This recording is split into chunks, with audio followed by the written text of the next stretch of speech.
திருடக்கூடாதுன்னு பிரசங்கம் பண்றீங்களே, பொய்லியே திருடுறீங்களேயா திருடருங்களே. வேசித்தனம் செய்யாதன்றீங்களே, ரகசியத்துல எவ்வளோ செஞ்சுக்கிட்டு உட்காந்துக்கிட்டு இருக்கீங்களே. மற்றவனுக்கு போதிக்கிறீங்க, உங்களுக்கு நீங்க போதிக்க மாட்டீங்களா? அதுல ரோமர்ல அவர் சொல்றார், இதெல்லாம் இப்படி இருக்கிற ஒரு மதத்தினால என்ன நடக்குது? 24வது வசனத்துல சொல்றார், தேவனுடைய நாமம் புறஜாதியார்களுக்குள்ளே உங்கள் மூலமாய் தூஷிக்கப்படுகிறதே. ஏங்க இஸ்லாம் வளருது? ஏங்க இந்து ஸ்ட்ராங்கா நிக்குது? 85% 2000 வருஷத்துக்கு முன்னாடி இப்படிப்பட்ட பிரசங்கிகளும் இப்படிப்பட்ட கிறிஸ்தவர்களால நம்ம நாடு சபிக்கப்பட்டிருக்கிறதுனால தேவனுடைய கோபம் எவ்வளோ வருமோ இந்த கிறிஸ்தவர்ன்னு சொல்லிக்கிட்டு இருக்கிற மக்களுக்கு.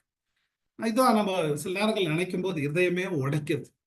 கடவுள் நம்மளை உண்மையா ரட்சித்திருந்தா நம்ம அடுத்த வாட்டி பாவம் செய்யணும்னு வரும்போது, இந்த ஒரு நாட்டுல இப்படி ஒரு நிலைமையில இருக்கிறோமே, ஆண்டவருக்கு வந்த கேடு அவமானம் பத்தாதா அதுல